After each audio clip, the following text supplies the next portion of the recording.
Welcome to Spirited Discussion, a Spirit Island podcast. Today, we are going to be looking at adversary levels in an entirely different way in order to examine what rules we find to be more difficult and less difficult in modifying Spirit Island. How you doing, Thomas? I'm doing pretty well, Alex. And yourself? I'm doing all right. It's a hot one here. It's really hot outside. Oh my goodness. But perfect day to stay inside and play some board games. Yeah, gotta love that. Yeah. So, as I mentioned, we are going to be looking at levels of adversaries. We've decided to put this in tier list format because that's just kind of a thing that people do. It's an easy way to organize thoughts.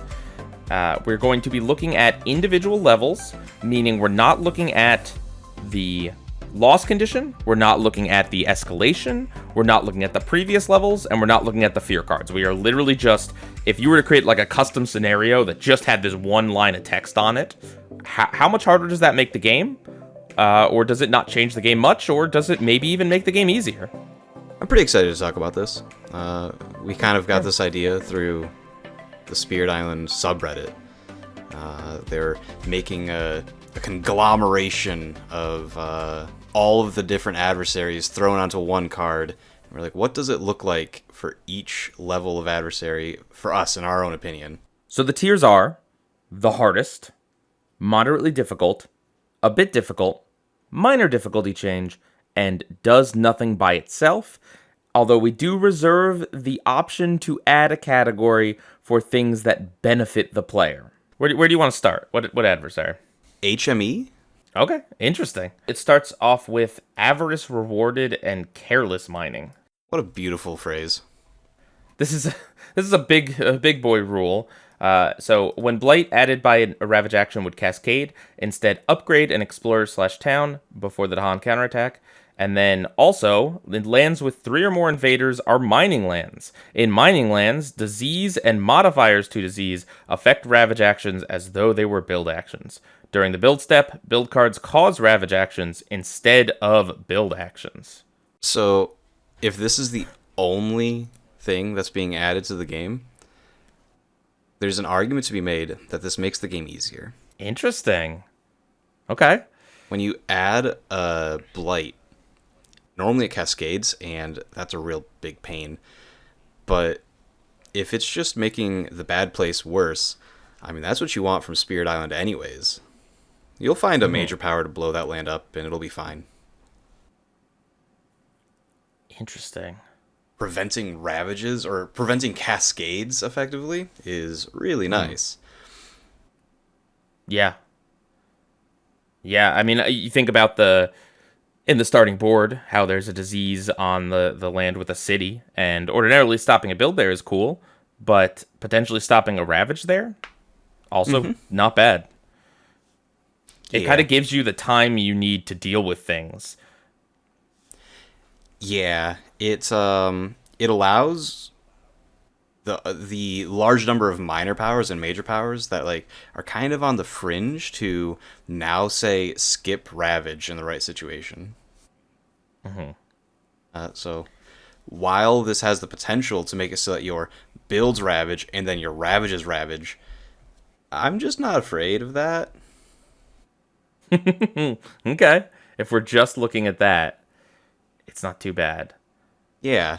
The reason this is like kind of a problem is because if there's 8 or more total invaders and blight combined, their loss condition, then you'd lose. But if that loss condition doesn't exist, I don't know. Yeah. Keep ravaging, it'll be fine. Okay. That's interesting. So we're thinking of putting it in the maybe either the minor change or that does nothing by itself. I would call this... So that's interesting. If this is definitely a large change to the game, but it's very easy. I would put this into the lowest tier. You think does nothing difficult-wise, it doesn't really change a whole lot? I don't. I guess, should I add a tier for you think it's a positive? Worse than it does nothing. It helps. All right. Well, either way, we'll put it in the bottom tier for now. I roughly agree with you. I guess, again, depending on the framework that you're looking at this, if you were to have this plus like 3 other random rules selected from all of these lists, this could potentially, it does have the potential to really just ruin your game. Oh, for sure. But alone, yeah, if there's not any extra builds on top of this, it's not too bad. You're not having a lot of things on the board to begin with. It's the sort of thing where you could potentially take care of kind of immediately and then win the game. If you were to combine this with just a little bit extra, like an England build here or there, like, oh, well, now we have ravages occurring so much more frequently. But in a base sense, I'm not worried. I want this. All right, good. So next up, the second one is miners come from far and wide. During setup, add an explorer in each land with no Dahan, and add a disease and a city in the highest numbered land with a town setup symbol. This one's kind of spooky. Yeah. A significant number of powers early on. I am interested in them because they move an explorer or deal a damage, and I can prevent a build. And if there's double explorers on roughly half the map, then those don't matter as much. And an inland city is nothing I'm ever interested in. It can very easily spiral out of control. Adding those explorers everywhere just kind of changes the dynamic of, okay, well, so then if they explore into that land, then there's 2 explorers there, and 2 explorers there is a blight. Even if you stop the build, that's still potentially a blight when they ravage. Okay. I'm kind of feeling maybe like a moderately difficult on this one. I think so. I don't know what the highest tier of these difficulties will be, but this is, in my mind, one of the harder ones. It's interesting to think about because, we put it in a framework of like how difficult, but it's not that difficult, right? It's just alone, it's not that difficult. It's just how much more does it add to a game? It's kind of just like you would never be playing with just one of these rules, I guess, except for the level 1 rules. But in a hypothetical where you tack this on to some other type of game, right? Add it onto a scenario, add it onto maybe like a level 6 plus one of these random rules. At what point, ignoring all of the combinations, right? The synergies, the horrible synergies that can come from it. I do think, I think moderately. I agree. Okay. Next one is Mining Boom 1. After the build step, on each board, choose a land with explorers. Upgrade 1 explorer there. This one's kind of interesting. How tough is that in a vacuum? I don't know. That's changing an explorer to a town on each board. So if there's a board with no explorers, this rule does nothing. Yep. This can make it so that there is more fear for you to acquire throughout the game. If you were going to wipe out a land with a town and explorer, and now you're going to wipe out 2 towns, you just generated a fear. And because you have the agency, you can set it up so that if there's 2 Dahan, a town and an explorer, well, you were planning on defending there for 3 anyways, might as well get that extra fear. If it were random, where it was like, or before the build, now you're getting cities instead, but because it's after the build and you get to choose, I think that there's so much agency on the player to, mitigate any problems this might cause. Yeah, I guess a lot of it really depends on how in control of the game you are, because killing something there is an extra fear if it's a town instead of an explorer. And if you're already protecting that land with defense or with whatever, does it really matter that much if it's something with 1 extra health or 1 extra damage to the land?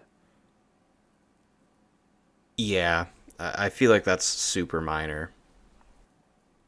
Okay, so let's want to throw this in the minor difficulty I think change? this is a minor change.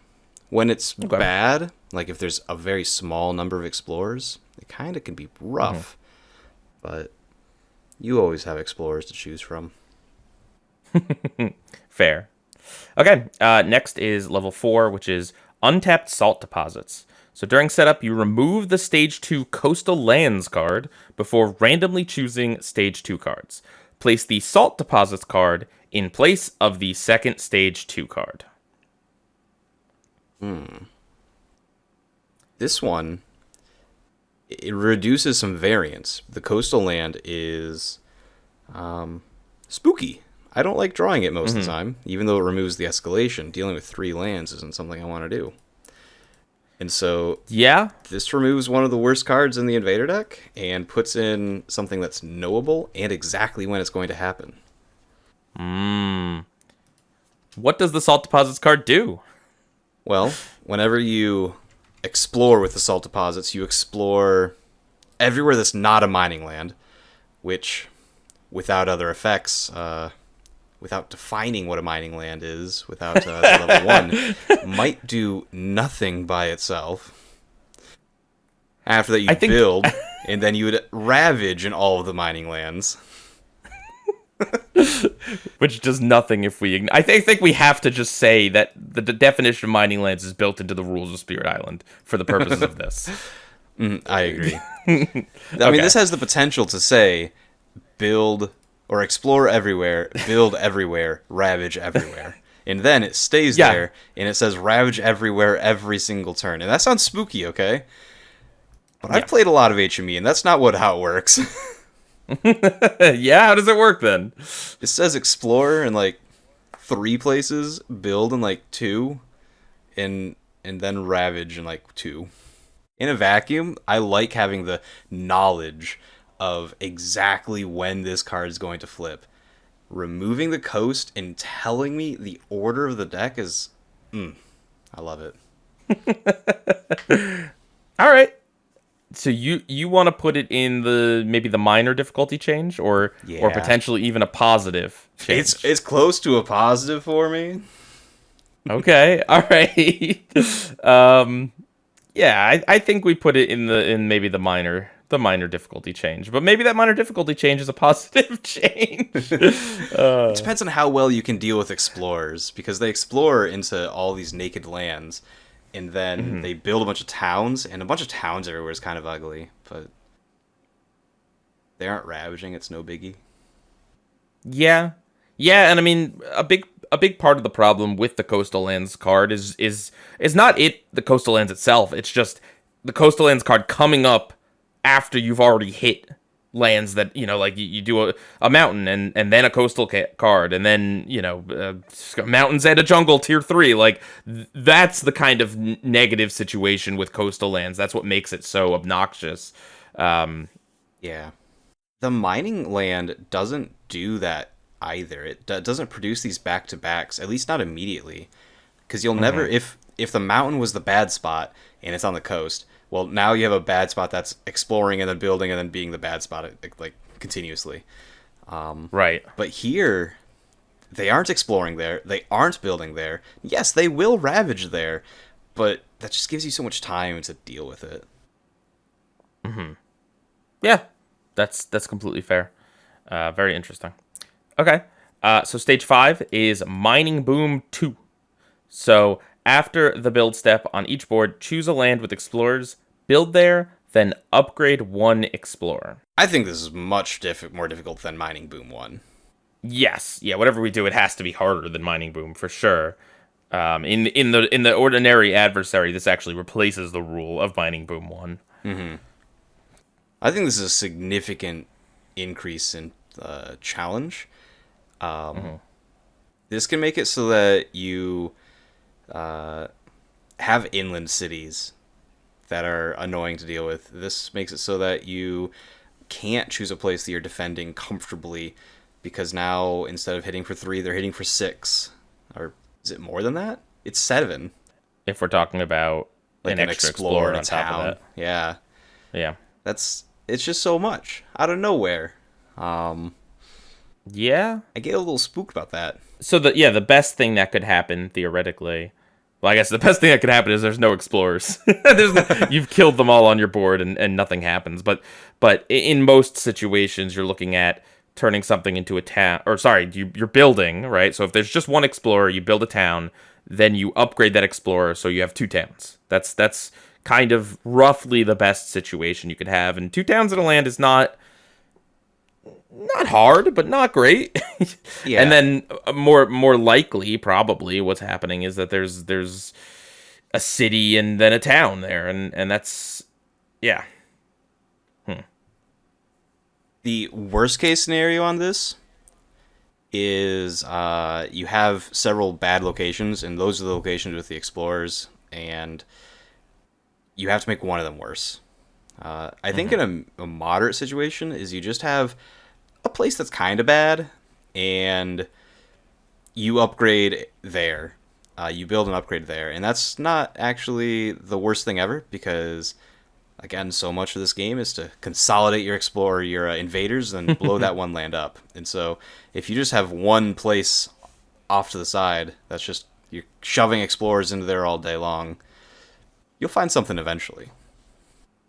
Yeah, I think we kind of have to determine how much more difficult is any given rule that adds an extra build.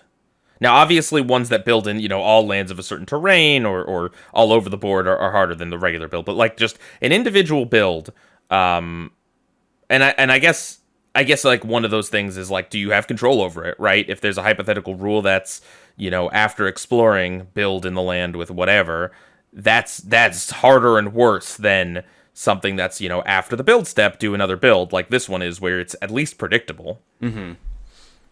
But yeah, how hard do you think just generically an extra build is? How hard do I think a single build is? Yes. That's tough. So, right? In any given game of Spirit Island, on average, there's 2 builds per player, per spirit. Sometimes there's 1, sometimes there's 0, but very rarely are there 3. Yeah. Per spirit. And I know that one of the highest prioritizations that I give the game is to remove builds. So I go from 2 builds to 1. And if you can go from 2 to 0, that is like you're living the dream. Right. I think that's one of the highest priorities I have within the game. So I have to value another build as detrimental.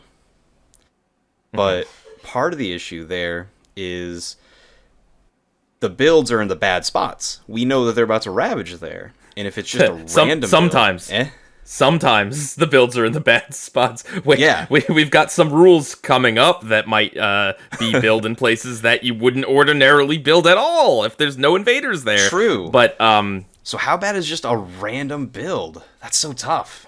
That's what's just the hard thing about everything in this game is just it really depends. But I think sure, talking about like a typical situation where it's a rule that says somewhere with an explorer build, right? Or because effectively what does that mean? That means you're placing a town, right? A town or potentially a city.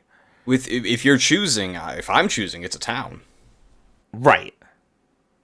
And you get to choose here. So okay, so you know what? I think that kind of helps me out. I think I'd probably put Mining Boom in the a bit difficult category. I agree. Going forward, looking at other builds that you have less control over, right? That for one reason or another you have less control over, or are builds in lands that have no invaders in them. Those might go in moderately difficult to potentially the hardest. Yeah, potentially. Yes. Okay, so closing out HME, we have the Empire Ascendant. Set up and during the Explore step, on boards with 3 or fewer Blight, add +1 Explorer in each land successfully explored. Max 2 lands per board per Explore card. This is similar to their Miners Come From Far and Wide, where you're adding Explorers during setup. Except this is Explorers specifically in the bad spots. Yes. And in setup, and then over and over and over again. Always in the bad spots, though. Always in the bad spots. Yeah. Dealing with a single extra Explorer in the vacuum, like, there are no other rules text. Yep, no extra damage per Explorer, no extra health on those Explorers. I'm not impressed. Yeah. This means that okay. Explore Town is still only 4 damage, and defend 3 deals with that. And you've got a lot of defend 3 in this game. Yeah. Yeah, and then on top of that, once you get 3 or more blight in any given board, this just goes away. So it's not always. Or at least it's if you're doing well, it's always, and then if it starts to get out of control, then it goes away. If so it is always, then you don't care because you're doing well. And if you're doing poorly, you've got other problems. Right. Well, I think a metric to look at is just an extra explorer. An extra explorer in a land that doesn't have any invaders is much worse to you than a second explorer in a land that's just being explored into. Granted, it's a little harder to then stop that build if you have to deal with 2. But like you said, the metrics on defending, the calculation doesn't change a whole lot. Nor does dealing damage really, because whether you clear the land or you just leave 1 explorer there, that's roughly the same thing in the immediate, I guess. Yeah, frequently those mean the same thing. And if this is I think, in your opinion, super bad and you can't deal with the extra explorer, then blight a couple times. No big deal. Mm-hmm. I was going to do that anyways. Just play as Wildfire. You're fine.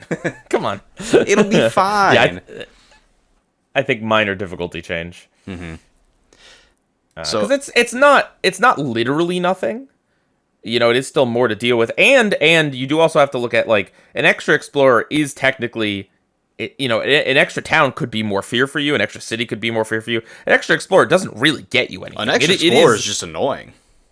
Right. It is objectively making the game harder. It's just, in a microcosm. Yeah. As a whole, looking at each level, in a vacuum, completely separate from anything else, none of these are particularly difficult. But whenever they fuse together to make one adversary, their rules kind of blend to be really beautiful. And I think that this is one of the better adversaries that they've made. It's impressive how each one in a vacuum is just kind of mediocre. Well, it's also worth noting how important those escalation and loss conditions are in that. Yeah.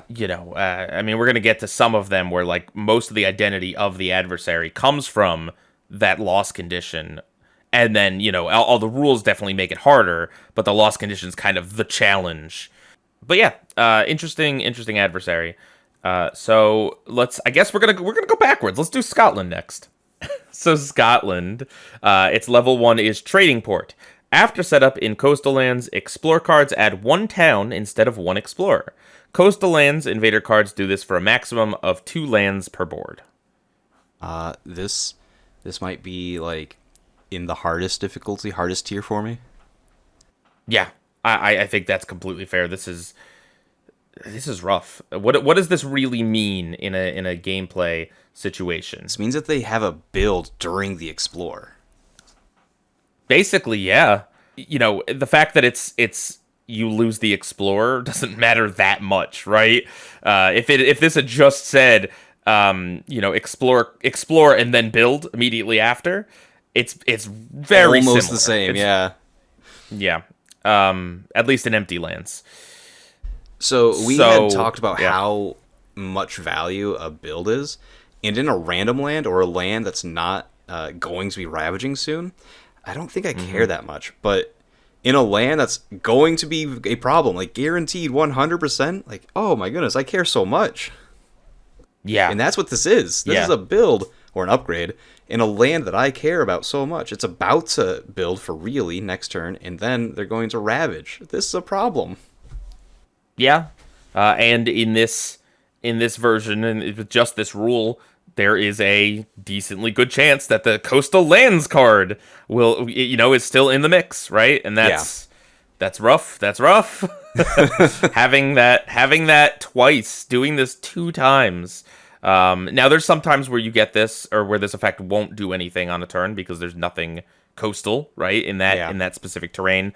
But that's kind of rare. That's on average 1 in 4 terrain types. Yeah. Maybe a little less on some boards that have 2 of the same, but then if you have 2 of the same, then you get a nasty little 2 towns. It's Yeah, I agree. It might not look that scary. It's a very simple rule, simple change, but it's hard. I'd say.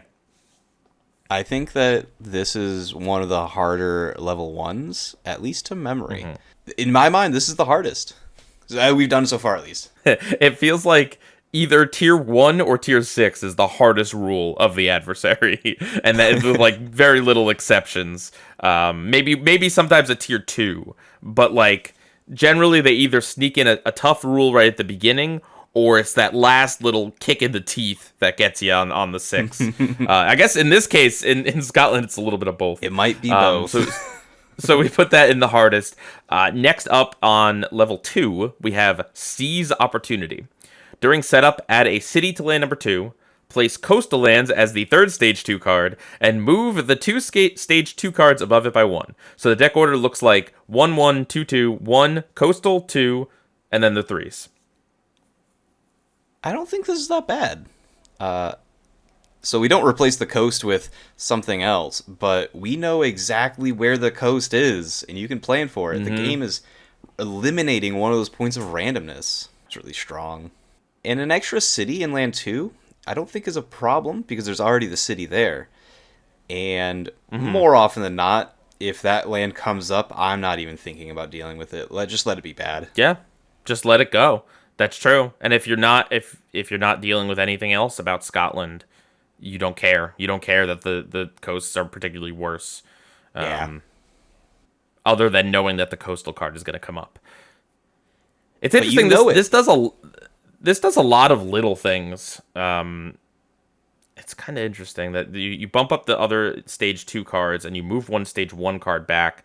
I guess in theory, that's to your benefit, right? The fact that after 2 stage 2 cards, you get a little bit of a break with the stage 1 card and then a reprieve. Coastal. Now, granted, if we're saying this is escalation agnostic, it doesn't actually matter because stage 2 cards are the same as stage 1, really, if we don't have an escalation. Your second stage 1 and your first stage 2 could be a back-to-back, and then your second stage 2 and your third stage 1 could be a back-to-back.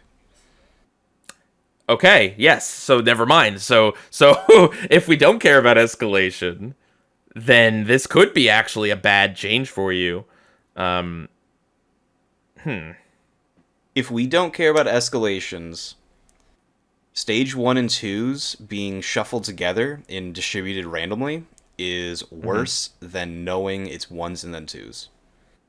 Yes, correct, because you know you're not going to get duplicates with 1s or 2s.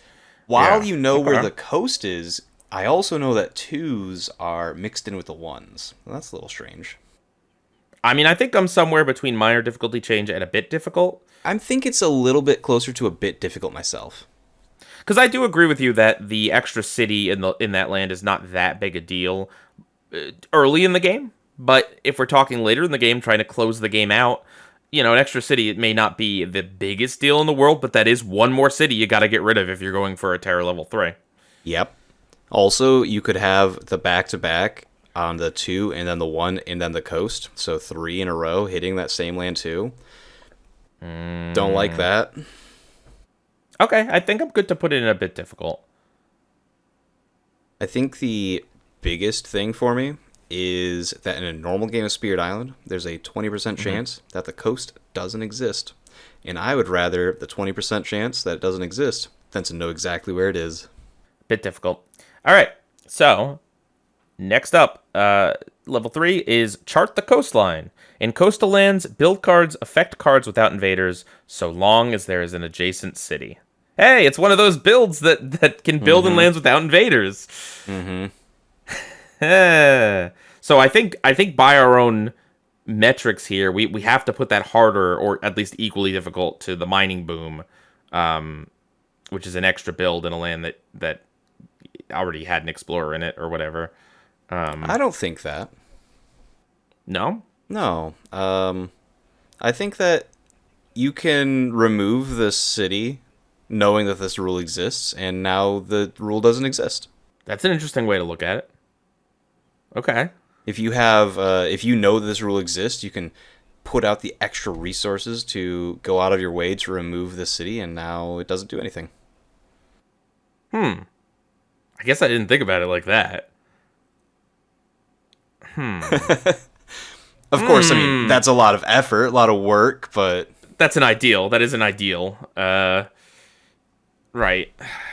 I mean, building in lands without invaders is a rough thing that... But it is only coastal lands. It's only coastal and it's only cities. And while the game starts with a city in land number 2, frequently there aren't that many more that appear near the coast. I mean... Right. Against Scotland they do, but not in a vacuum. Do you think the audience is going to get tired of us, like, playing this semantics game? You think they were just like, why don't you just talk about the levels of this adversary? We'll do that another time. We're talking about this like this right now. Yeah. Okay. I think you've got a fair point. Yeah, I think Chart the Coastline is a minor change. Like, it's annoying, and it'll come up if you were to play with this and be like, darn, this still builds. But I'm not worried about it most of the time. Okay. I'm happy to put that in a minor difficulty change. And to kind of just to take a break from the in a vacuum talk. Talking about Scotland just as a whole, looking at it individually here does kind of make it really clear that, like, what makes Scotland difficult, or like the difficulty in Scotland, comes from the combination of the coasts getting hit with each of these levels of things. If you kind of take each one out, maybe it's really just not bad at all, but when you wail on the coasts over and over and over again, that's when things get rough. It also emphasizes the identity of what Scotland is. It's creative, right? Yeah. See, that's the reason we're doing this, guys. It does apply that to the game as it actually is. It's an interesting way of looking at it. So, next up is Ambition of a Minor Nation. During setup, replace the bottom stage 1 card with the bottom stage 3 card. Meh? Yeah, so this just turns... Okay, so it does shorten the invaders shtick by 1 card, because you are getting rid of that stage 1 card. Oh, yeah. That's notable. Additionally, it means that it'll be 2 lands that get hit with that stage 3 card relatively early on. And on top of that, either of those lands could be a duplicate of what comes before or what comes after it. Playing this also as written means that the coastal land card could come right after that. Which I don't love. I don't love that. True. Okay. This has to be a bit difficult minimum. Yeah. I think messing around, it messes around with too many things. It's not crazy, right? It's not. There are games of this where it doesn't hit duplicate lands right before or after, and in those situations, I just don't think you care all that much. Like, adding 1 extra terrain itself is not that scary early on. It's the extra terrain plus the possibility of it just like mountains and then mountains and jungle and then coastal where there's 2 mountains or whatever. That's what's like disgusting that could happen. Stage 3 cards are also no joke. I don't play with them that often because you tend to win early on into stage 3. But if you don't win, the game actually runs you over. Yeah. It's hard to deal with 4 lands. If I'm worried about 2 builds, 4 builds, oh baby, that's the stuff. That's how you get me to cry. Right. I think it's either a bit or moderately. I think I'm leaning towards a bit difficult, but you can convince me it's moderately difficult. A single 3 just here or there, it's like, it's not that bad. Yeah. I've played against Russia. You'll remember the games when this burns you hard. Yep. But, yeah, I think a bit is fine with me. Next up, we have Runoff and Bilgewater. After a Ravage action adds a blight to a coastal land, add 1 blight to that board's ocean without cascading. And you treat the ocean as a coastal wetland for this rule and for blight removal / movement. I like the word Bilgewater. It's a good word, yeah? Yeah. It really kind of just like, I don't know, it really paints a vivid picture of what they're doing to this this poor coast. I have a bit of an affinity towards it due to playing League of Legends too much. Oh. Yeah, it's a region within the game, it's where the smugglers and marauders are at, and I really like the Ruined King story. It's a good word. I'm unimpressed with this. Okay, here's actually the threat of this card. I let land 2 blight almost every single time that it comes up, which means that this is happening almost every game. Yeah, well, my threat is Ocean is one of my favorite spirits. so this particularly hits Ocean, right? I would assume that works like normal, where it would just remove one of your presence.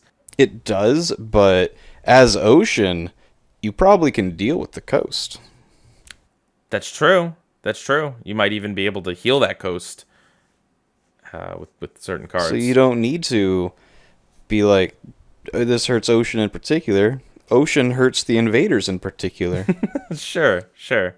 I still don't think Ocean is particularly happy about this situation, but... No, when it happens, it's really bad. Yeah. You did get the Cascade into the ocean in the first place, right? Because it adds 1 to the Ravaged Land, and then it added 1 to the ocean, and so it's like a Cascade. True.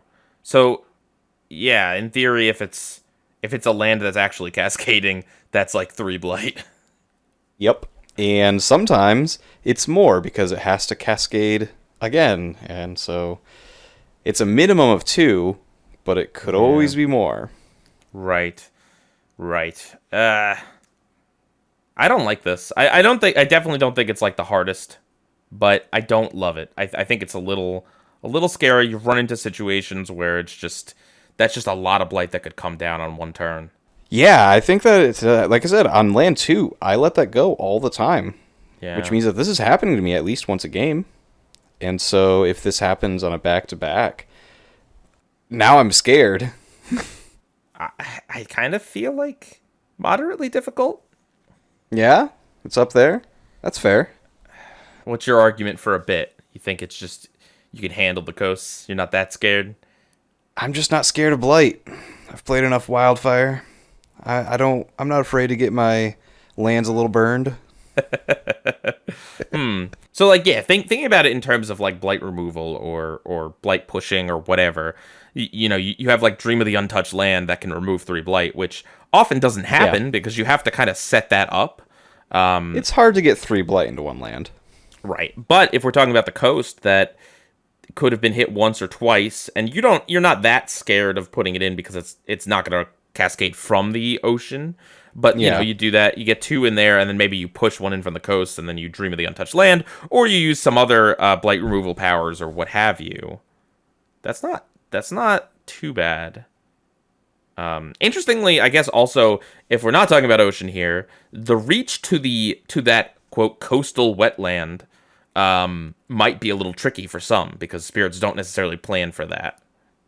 This kind of reminds me of France's removing blight puts it on their card idea. In that you're not removing this blight, but it's kind of out of the way to the point that you weren't going to. Yeah.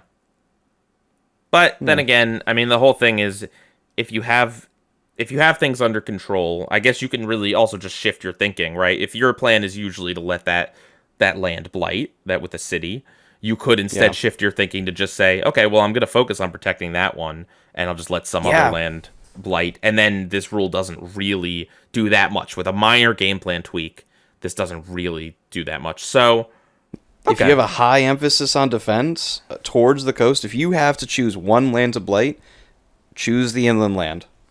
Yeah. Okay, I'm good putting it a bit difficult then. I think I've convinced myself. Nice. If you're good with that. I agree. It is a bit difficult. It's a ticker towards the loss condition.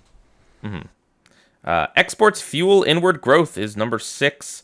After the Ravage step, add a town to each inland land that matches a Ravage card and is within 1 of a town/city. Oh dear. I'm gonna say it. Okay, this is a moderately difficult. I don't think it's higher because after you've added the town, you're adding it to a land That's probably not a problem anymore, but it could be. Could be a problem. And it makes it so that you're always exploring. You can't pocket. It makes it so that places are frequently building cities if they do explore into these new towns. And that's a real problem. And you just have towns everywhere. But those towns produce fear when you gobble them up. And if that's all I have to worry about, I'll take the extra fear. So I don't think it's the hardest. Okay. And in theory also, in this, you haven't messed with the invader deck at all. So you're not going to get any nasty back-to-backs, except for maybe at the end of a stage. So, okay, I think I'm good with moderately difficult. I don't love this. It is still putting towns in a lot of places. It's just kind of adding them all over, really, theoretically. But you can play around it. There are ways to kind of push things to corners and get them away from other towns and cities. And as you mentioned, yeah, a town does equal a fear. So it's like, it's so weird because it's like in some ways adding a town is worse than an explorer. In some ways it's maybe a little better, or at least like a little bit, it has an upside. It's a fine line. Definitely the worst of towns is towns and places that are almost certainly going to add a city. That's like the scariest thing about towns. It's not the towns themselves, but what they represent. Okay, so let's put that in moderately difficult. Which one do you want to talk about next? Let's do England. England's first rule: indentured servants earn land. Invader build cards affect matching lands without invaders if they are adjacent to at least 2 towns/cities. Yuck. Comparing this to the Scotland one, where they build a next to cities only on the coast, I'll take that all day. This one's way worse. Yeah. Yeah. Now, I mean, you do have to be adjacent to at least 2, so 1 town somewhere isn't going to bother you, but this is tough. This is really tough that you're just constantly building. Now, I guess the upshot is that it won't. It's just only the lands that come up on the build cards. It's not just like everywhere all over the board. So you do kind of have an idea of what's coming, and you can kind of plan for it. But when an event card comes and just adds an extra town somewhere randomly, that's rough. True. Or moves towns. Yep. This one can be a real hassle. I never want to play against indentured servants that earn land. Yeah. That's fair. We're thinking moderately difficult. I think so. It's tough. I think moderately difficult. I think the saving grace that it is the build, the cards that match the build land, instead of just kind of randomly or whatever. I think that helps a little bit to mitigate it. And as we kind of mentioned, that like building an explorer into a town is not the worst thing. Building in a land with no explorers, right? That just puts 1 town there is not that scary by itself. It's more just it kind of prevents it really just like punishes certain control strategies, really. That's kind of the main thing. So depending on what those spirit, control strategies have to you have to drive home with them more. You have to say, I can't just push this explorer. I have to push this explorer and that town. Yes. Yeah. But I think moderately difficult's a good place for this. Heck yeah. Criminals and malcontents. During setup on each board, add a city to land 1 and a town to land 2. Okay. It's like 2 builds. Does this make Spirit Island Australia? That England is now putting all the criminals onto the island in their own little spot. England sent the criminals to these areas. Okay. Just like real life. How do we feel about this? I never like adding cities to the board. This one adds a city to land number 1, which is different from land number 2. That's notable. Yeah, it messes up the metrics of like what you deal with, how you deal with, or how you deal with what you deal with early on. You know, if your default strat is to say, yeah, that land with a city, just let it blight, right? Well, now you're saying those two lands with cities. Can you afford to let just both of them blight? Yeah, that's half of the things that come up are going to be that at the start of the game. If we flip over mountains, it could be we have a mountain on the coast or wetlands are on the coast. So something bad's going to happen on land 1 or 2. And I just tend to let that happen. But it's undesirable. Yeah. It doesn't do anything for the continued progress of the game, but a city's a city. They spook me. Right. I mean, I think it does in terms of like you're not going to be able to get both of those cities out of the game on turn like 1 or 2. Like no. If your default strategy is like cool, get rid of the city or get rid of the town, right? More likely because it's used to exploring. And then you get rid of that town fast, then they're not exploring for a little while or whatever, only on the coast.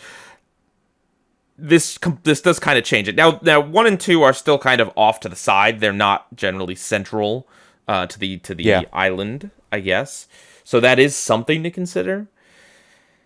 It would be worse if it were land 3. I have nightmares about problems in land 3. Yeah. We say in a bit I would difficult. call this a bit difficult. I think a bit difficult category maybe is winding up to be like things that make the game harder, but once you've dealt with them, you've dealt with them. Yeah. Because this definitely increases the difficulty of the game, but it's inconsequential after turn 3. After turn 4. All right, here's a big one. Stage 3 has high immigration number 1, which is you put the high immigration tile on the invader board to the left of the ravage. The invaders take this build action each invader phase before ravaging. Cards slide left from ravage to it, and then it to the discard pile. But you remove this tile when a stage 2 card slides onto it, putting that card in the discard. So speaking of things that you deal with it and then it's gone, high immigration 1. Okay. I think that we should talk about high immigration 1 with the next one full together. Okay, that's fair, which is the same rule, except the thing does not go away. So obviously, high immigration 1 has to be lower than high immigration full, unless you're going to give me some weird edge case that I've never considered before. No, I think high immigration full has to be higher, and I'm going to put high immigration full at the hardest, and high immigration 1 at moderately difficult. We're definitely going to talk about it, but tentatively, I do agree with you. But that's where I would start at. That's the conversation for me.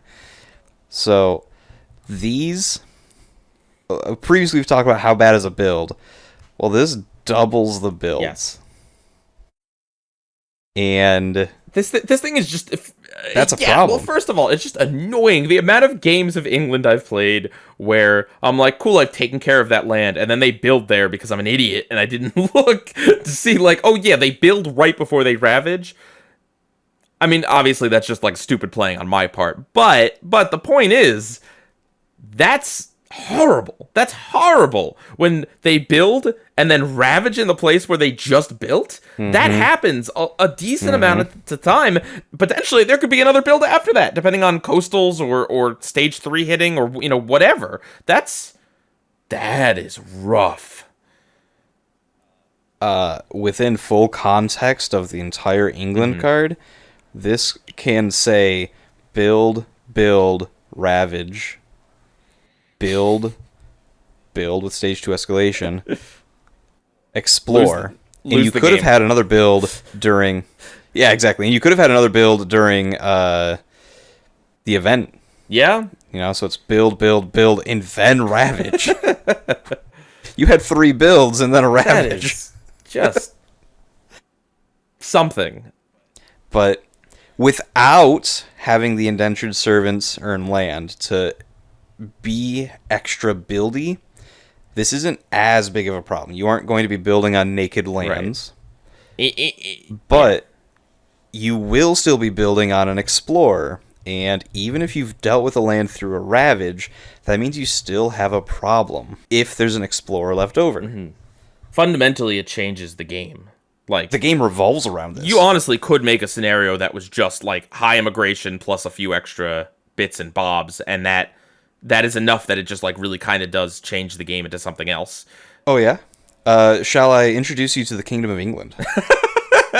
Yeah, okay, all right, fine. What are you talking about? That's what they are, though. They're high immigration with just a few extra bibs and bobs. That's okay. That's fair. Now, one of the saving graces is, of course, if you are a spirit that knows how to maneuver Dahan and defend, right? Cool. You've taken care of everything in the Ravage step, and when this slides onto the build, who cares? They're not building there. It does nothing. You wiped everything out.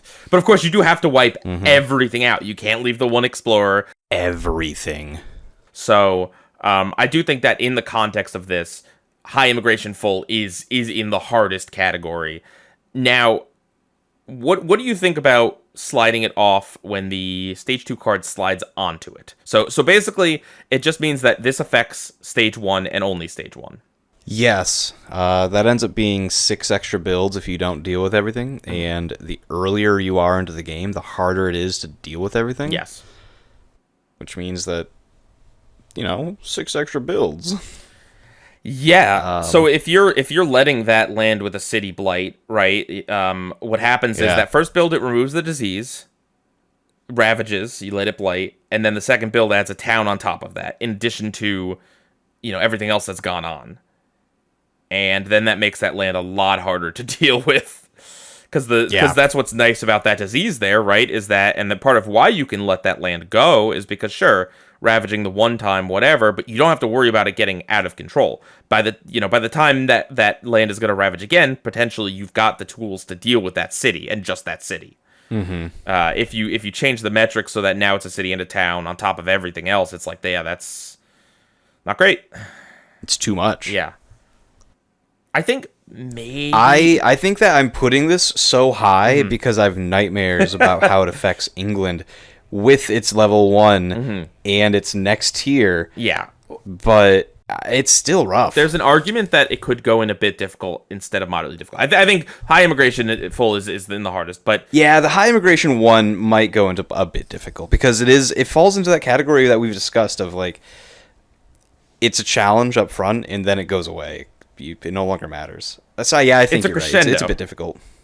Yeah, it's this crescendo. It definitely makes the game harder, but then once it's gone, it is gone, and you're playing without that rule and whatever. And although you don't love that early in the game, again, you're not really pocketing generally in situations like this as easily, at least. But once it's all been built, then you can just kind of start taking care of things. And with it only being on level 1, you don't have to deal with the double terrain, right? Yeah. It's a terrain build and then ravage and then build, but then that terrain's done for the extra build. So, yeah, I think a bit difficult. Although, I could see arguments for moderately difficult. No, I think you're absolutely correct. That's tough. Okay. So, next up is local autonomy. Very simple rule. Towns and cities have +1 health. This rule messes me up, man.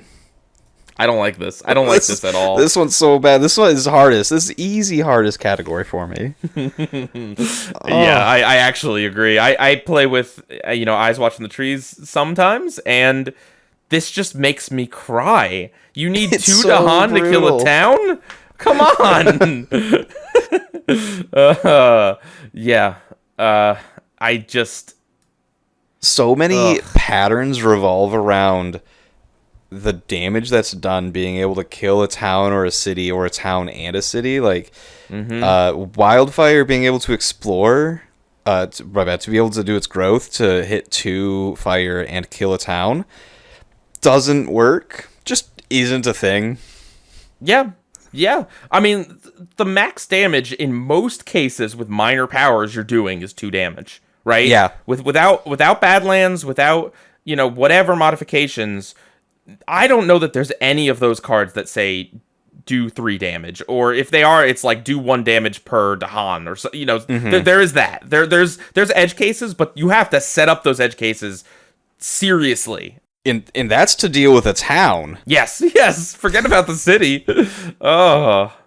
Gosh. Like, England has a slow start, and they ramp up hard and aggressively, and they teach you that minor powers have, or major powers have what you need. Minor powers have limitations. Yes. Is the thing. So I am totally cool putting this in the hardest, and it's just kind of funny to me that there's so many of these that have so much text, does 3 different effects or whatever, and yet rules that are just simple but really just tweak the basis of the game. The basic core of the game are the ones that just really mess you up the hardest. Yep. Buildings have +1 health. Oh, it can't be that bad, right? Yeah. Well, when the whole game's designed around kind of like specific math on what you can do. Ugh. Even the number of major powers that are like deal 5 damage, you're like, oh yeah, that's a city and a town. That's really cool. It does like so little against these guys now. Yep. Yeah, it is disgusting. Okay. So yeah, hardest. And then this last one's an interesting one. During setup, add an additional fear to the fear pool per player in the game. During any invader phase where you resolve no fear cards, perform the build from high immigration twice. This has no effect if no card is on the extra build slot. If we're talking about a vacuum, high immigration means nothing to me. It does nothing. Whoa. It still adds an extra fear. Well, yes. Sorry, I just meant that part. Yes. The fear is not inconsequential. But the high immigration, without the tile, I mean... Okay, if we were theoretically talking about this with the tile, how do you feel about this? This is terrifying. This is anywhere between moderately difficult and the hardest. Yeah. It's spooky. Like, in the fear sense. Yes. I think obviously if you are playing like vanilla Spirit Island and the only extra rule is that there is one more fear, right? That doesn't matter. This does nothing by itself. That all that affects to an experienced player is just like maybe it'll take you one more turn to win. It's not an if you'll win. It's just just a little bit more points wise to get there. That's it. Mm-hmm. Not a big deal.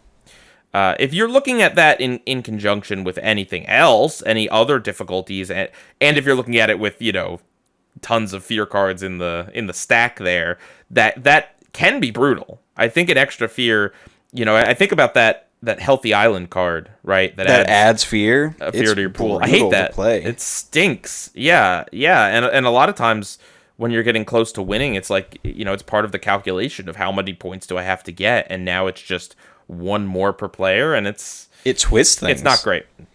Yeah, in isolation, I don't think it's too bad, and I don't really know how we score the high immigration, because it's not like we could just say high immigration's in the rule book as this is what it does, because the tile may or may not be there. That's the kind of the whole thing. It's Schrodinger's tile. It's either there or it's not. You flip a coin. Yeah. But in theory, okay, so again, to talk about it, how do you feel about performing a build in a location twice? Yeah, so if we were to just, like, rephrase this to be, like, the normal build or something, I guess there are ravage there. But, like, this... Oh, shoot, if it's the normal build, this is actually the hardest tier.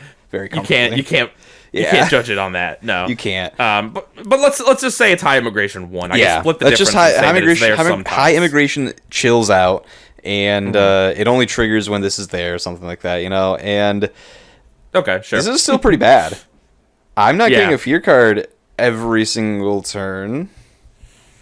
I think this part of this goes back to that discussion we had many episodes ago about just kind of the ebb and flow of getting a fear card, right? That if everyone at the table is playing with a spirit that naturally has a decent amount of fear printed on the cards, and you're just kind of casually, whatever, you'll get a fear card every turn, or roughly every turn, right? Mm-hmm. You'll get 0 to 2 fear cards a turn, and then if you were playing with this rule, and again, everyone was in a similar situation, sure, you could easily just tweak it to make sure you get the fear card. But not everyone's playing a spirit that can generate fear easily, and so in larger games, it messes that whole matrix up.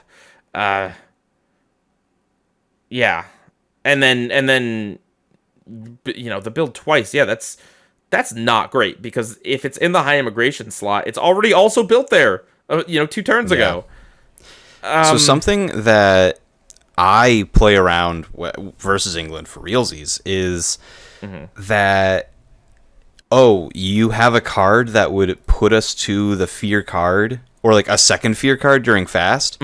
Maybe don't. Maybe just save it so that we can get a fear card now and a fear card later. During normal gameplay, I say, just give us the most we can right now. But they specifically tell me, like, no. Delay that fear. If you're 2 away, like, just wait. So, this does change the way I play. I think this does go... I think it goes minor difficulty change by playing by the rules that we set up, where the high immigration tile means nothing. But depending on how you were to calculate that, this could be the hardest. But at the very least, adding an extra fear to the fear pool is a change, and it is a negative change, and by itself is nothing. But if you were to play this rule with, again, a random assortment of other rules from the adversaries, it could combine to make the game harder. Quite harder. Not quite harder, but, it takes longer to win, which could give the enemies more time to do other things. It's an inconvenient thing, for sure. Okay. Next adversary. Let's get Brandenburg-Prussia out of the way. I was thinking the same thing. Yep. This one's an awkward one. We are, again, playing just by the rules of what the actual text says. We're not including that new deck order reminder, because that's just a reminder. So, as written, we're going to go with it. The first rule is the only rule that doesn't affect the invader deck, and that is, during setup on each board, add a town to land number 3. This is a minor change. Oh, yeah. This is... I mean, I've said it before, but, like, I think certain spirits, like Ocean or whatever, this is just like a buff. You get more to eat, extra fear, whatever. Sometimes just that little tiny bit of extra plastic is actually a benefit for them. But overall, minor difficulty change. Yeah.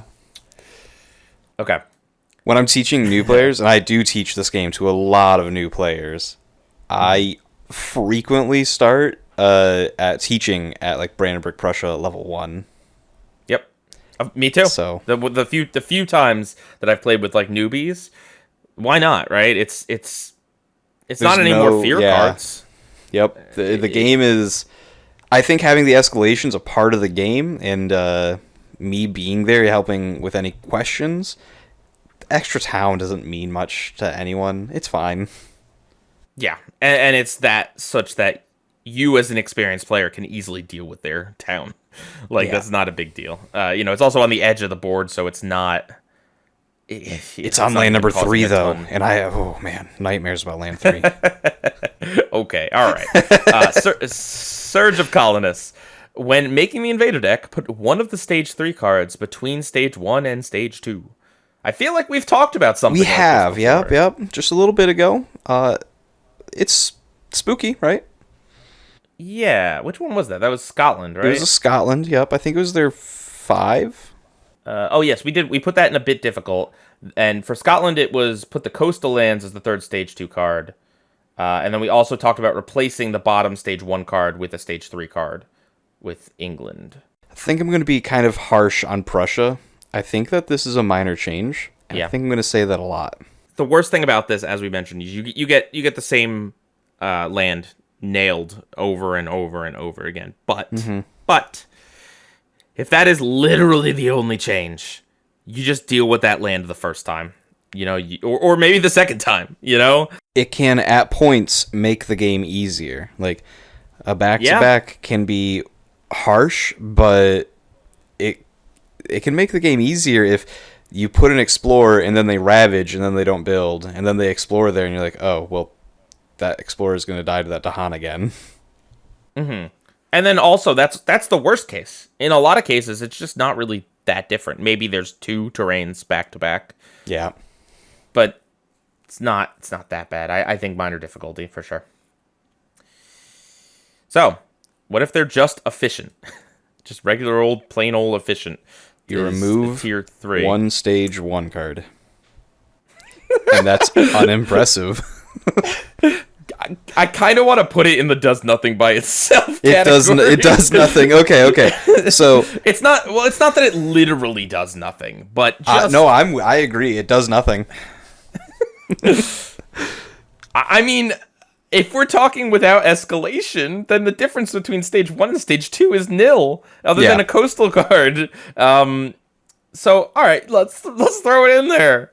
Alongside aggressive timetables, where you remove an additional stage 2 card. Yeah, so that's the next one. Yeah, it does nothing. Ruthlessly efficient, where you remove an additional stage 1, is also. But here's where they become terrifyingly efficient. And rules as written, it says remove all stage 1 cards. They change the phrasing. Okay. However, this one is not nil. No, this one is probably in maybe the hardest tier, actually. You think so? Yeah. Well, okay. In a vacuum, removing 3 cards, I think that's pretty impressive. That's kind of fair. It also means that you could start with the coastal card. Not in the... Wait, can that happen in the initial Explorer even? Is that allowed? Or no, because... During the normal game, it would be a 3-2-2-2, and then a bunch of 3s. Right. But during what we said, you can start with the coastal land. I'm also very confident that if you do double adversaries, you can start with the coastal. I'm very confident that if we were to play this way, I would start with the coastal most times, just because of my luck. Just always coastal. Yeah. All right. I don't know how I feel about putting. Yeah. All right. You know what? Yeah. Put it in. Isn't that so funny? Like most of this is like, whatever. It doesn't do much, but yeah. You just put enough of that, and you're like, oh, that's bad.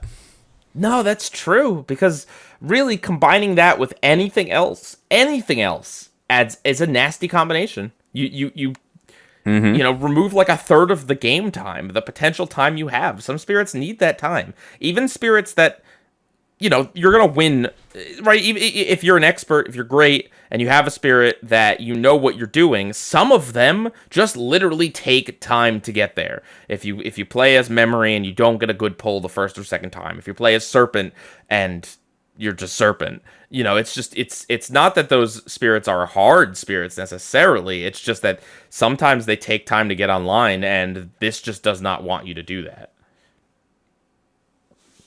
For sure. Okay, so So you can see on their card at level 2, they've written it down as difficulty 4, and after that, you increase the difficulty a little bit by removing each card. But by removing 3 cards, you're going from difficulty 4 all the way to difficulty 9. Yeah. That's the estimate from the game itself. Okay. And then another card is only, +1 difficulty, but removing 3 cards is spooky. It's really hard. That's fair. I think, this is... We almost didn't include Brandenburg-Prussia just because these rules don't really make as much sense in isolation. But neither do most of them. That's true. Okay. Where do we want to go from here? Sweden, France. Where do we want to go? Let's do Sweden. Yeah. All right. Sounds great. Finishing out the base box. Sweden considered like the easiest adversary up there with Brandenburg-Prussia. Let's see how the individual rules look, though. So Sweden might be the easiest, like, by itself. Mm-hmm. If you're playing double adversaries, Sweden's like the strongest support. They're very, very strong as a support. So let's talk about it. I think part of what makes Sweden and BP the easiest is that they don't have loss conditions. So you're not dealing with that. Well, I guess theoretically BP's alternate loss condition is just running out of time. And Sweden's is losing Blight. Via Blight. True. but technically speaking, those are both just play the game well and you don't deal with that, or whatever. The reason that I think that they're easier is that they're much more susceptible to control. Starting off with heavy mining. If the invaders do at least 6 damage to the land during Ravage, add an extra blight. The additional blight does not destroy presence or cause cascades. I think this does nothing. If looked at by itself, how often are you getting to 6 damage to the land? This is explore town city, and do nothing. And do nothing. Let it be and there. do nothing. Yeah. Let it. Yep. Don't defend even one. Don't deal with that explorer. Don't do anything. You have to. I think you have to intentionally let this happen. This has to have already been on a land that was being a problem, because even land 2 that has the city, who cares? I guess there's the inland town. So if you let that land explore and then build, that specific land will be a problem. We'll throw it in, does nothing. You know what? I'm fine with that. I'm unimpressed. Okay. Next up, population pressure at home. During setup on each board, add a city to land 4. On boards where land 4 starts with a blight, put that blight in land 5 instead. So this is one extra city. Now it is towards the middle of the map, which is interesting. An inland city scares me. Yeah. It's just plastic. The pushing of the blight doesn't really matter. No, that just makes it so that that location doesn't cause a blight cascade the first time you flip the card. Yes, that's more functional rules than an actual change in difficulty. Yeah. This is just an inland city. Yep. What do we rate that? We've seen an inland city alongside 4 explorers with HME. So it's not as bad as that. True. That's true. I think this falls into a bit difficult. Okay. I think I agree. It's because it happens at setup, it does mean that that is more than generally just a city. It means that if it's a build there, it's a city and a town. Or it means that if you kill the town, right, ordinarily that would be stopping some of the explorers early on, but now it doesn't because the city's there. So it either means a town or a few more explorers, and then whatever flows from that. Okay, bit difficult. Find steel for tools and guns. Towns deal 3 damage, cities deal 5 damage. We talked about what happens when they have extra health. What happens when they do extra damage? I think it's just not as bad, but it's pretty bad. I think my gut feeling is this is in the hardest category. Okay. It makes it so that your normal, your base level Explorer plus Town is 4, which isn't that bad. There's a lot of Defend 3s out there, but once you get to Explore, Town, and City, you're hitting for so hard that you just can't block. You can't defend it. Yeah. At that point, you're looking for a major power to wipe it out at fast, I guess. Even a single city it's almost unblockable without help. Without heavy mining, a little bit of it's nerfed. Heavy mining is kind of for sure. I don't want to say the worst part, but it is an extra disgust on that, because ultimately the land blights, right? Whether it's 2 damage or 200 damage, if there's no blight there, then that is just 1 blight to you.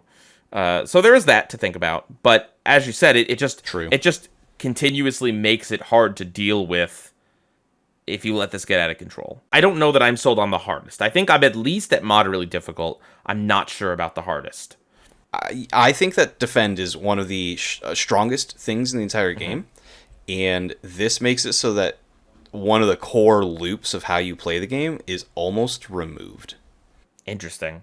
And that's why I think it's so challenging, is because it eradicates how I perceive defend as an entire concept within the game. Okay. And it pushes me towards that control aspect, which I think Sweden is really susceptible to. And if they have the opportunity to attack, they're a big problem. But hopefully, you just prevent them from ever attacking. Right. Yeah, I mean, damage is the solution, generally. I think that you're right. It's moderately difficult. I think so, too. I think that the extra health is more of a challenge to me, personally. The extra health is so hard. Yeah. Just because it's just what do you do? You could push towns around, but then what do you do with the cities? So there's that. Cities are hard and towns become cities. All right. Stage 4 is royal backing. During setup, after adding all other invaders, accelerate the invader deck. On each board, add 1 town to the land of that terrain with a fused invaders. What does accelerate mean? That's interesting. You discard the top card of the invader deck.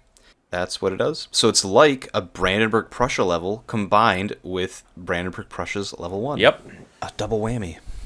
Yeah. I think this is a minor change. It's small. Yeah. As we mentioned, just removing one card, especially a stage 1 from the invader deck alone it's just not that much to get scared about. Almost does nothing. Yeah, I would be much more scared if you just said shuffle the entire invader deck. The true accelerant. Okay. Minor change. Mining Rush. It's level 5. When Ravaging adds at least 1 blight to a land, also add a town to an adjacent land without towns/cities. Cascading Blight does not cause this effect. This is tough. That last sentence is important. if that last sentence wasn't True. there, this would be nightmare fuel. This is a really tough one. If they blight, they do a build, more or less, all right? Yeah. Frequently, I find myself really caring about their Ravage, and will do a lot to make it so that they don't cause a blight to come down. Because that town, the only place that it could go is where they're about to build. And I spent a lot of work to prevent that build in the first place. Yeah.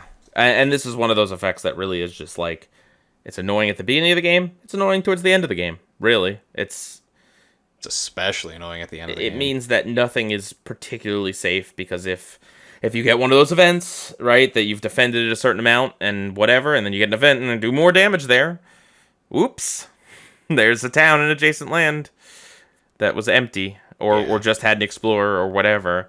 Now, it is worth noting that it is just when ravaging. It's not when wildfire comes and hangs out. It's not when an event adds a blight. It's just when ravaging. So it is at least somewhat mitigated.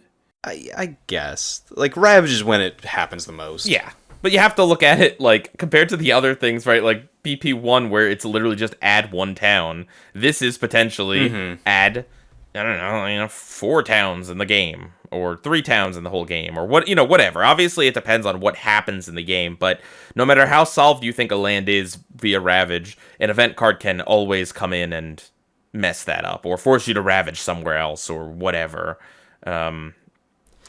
So, I think that this is so challenging, in part because of when it happens. And that is to say, a blight happens when you're not doing well. Yeah. And so this says, when you're not doing well, be worse off. It's a kick you while you're down. Yeah. That's why I find this to be so challenging, is we hit you in the face and now we're going to kick you while you're down. And that's tough. Of course, when you're doing well, though, this does nothing. True. I think moderately difficult because of that. That's where I would put this, yeah. All right. And last up for Sweden, Prospecting Outpost. During setup on each board, add a town and a blight to land number 8. The blight comes from the box, not the blight card, though. So calm down. This is so mild to me. Dude, there's an argument to make that you could, this could even be a benefit because it gives you an extra blight to play with. If you're healing enough, there's an argument. Yeah, yep. I'm not saying it is. I see where you're coming from. But there is an argument. I think I'm coming from, we've both played a ton of games of Wildfire recently, and we can't get that out of our heads. But seriously, I think just minor difficulty change. I think that this is easier than their level 4, which adds a town and accelerates. Yeah. This adds a town and gives me more blight to potentially play with. Yeah. Okay. Minor difficulty change. Boom. Sold. Shall we do France? Let's do it. So, as I kind of hinted at early on, a lot of France lives and dies by that stupid loss condition. So I'm very curious to see what these rules mean to us if we just don't care how many towns there are on the island. I think that most of these are going to be very easy. That's my guess, but let's see. So, Frontier Explorers. Except during setup, after invaders successfully explore into a land that has no towns/cities, add an explorer there. So this is 2 explorers. I mean, this is a second explorer most of the time. It's, a mild inconvenience. Sometimes it's not a second explorer. Like a minor change to a bit difficult. Successfully meaning if they don't explore into there, if you've put a wilds or you've pocketed or whatever. Yeah. It's not going to suddenly add an explorer. You just add nothing there. The explorers spawned from nowhere. They came from the ground. I think we've had this discussion before. I don't even remember where it is, but just the idea of just simply adding an extra explorer with no other rules to it and only to where an explorer is already happening, I don't care. That doesn't affect me. Yeah, it's fine. I'm kind of willing to even put it into does nothing by itself. It's approaching that. Yeah, I would comfortably do that. It does nothing by itself. Yeah, let's do it. It's again, not literally nothing, but in terms of what it means for the game, all it really does is that if you want to stop the build there, you have to do 2 damage there, or have a card that's like destroy all explorers or whatever. I think if you were to compare this to HME, their double explorer is what's going on, and I don't know, it's less impressive than that. Yeah. Yeah, I think so too. Okay. Next up is slave labor. All right, spicy time.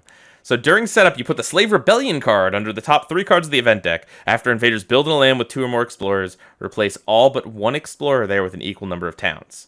Worth noting, Slave Rebellion is just a straight up buff. I think that this goes into a tier all on its own.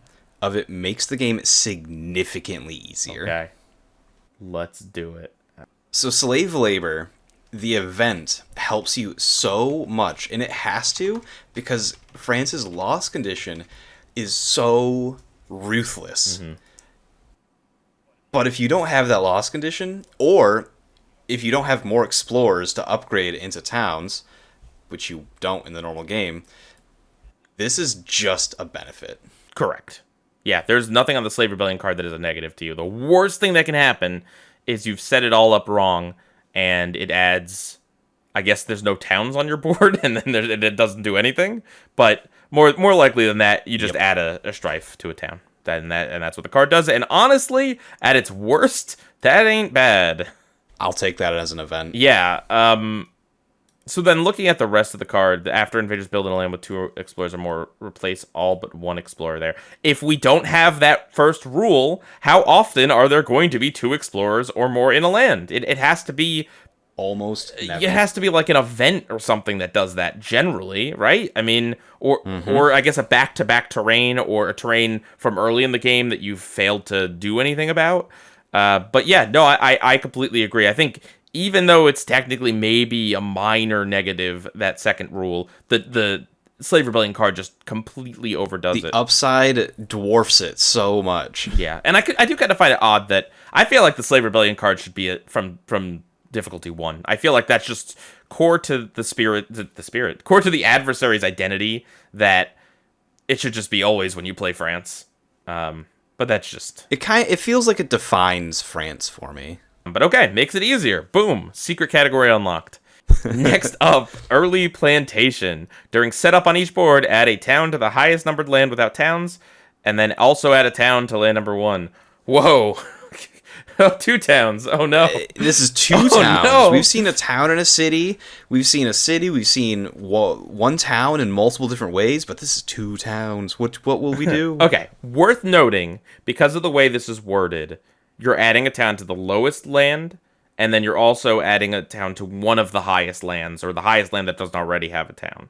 So it does mean that the town placement is going to be such that it makes it hard to prevent explorers. Nigh impossible. At least early on. So that's not nothing. That's not doing nothing. Yes, I will say that. Of the town adds, this is one of the worst ones. This is the an inland town and a coastal town. It's, I don't know, like, they're spread thin, which means that they're going to be put into a position where they're going to build a city 75% of the time.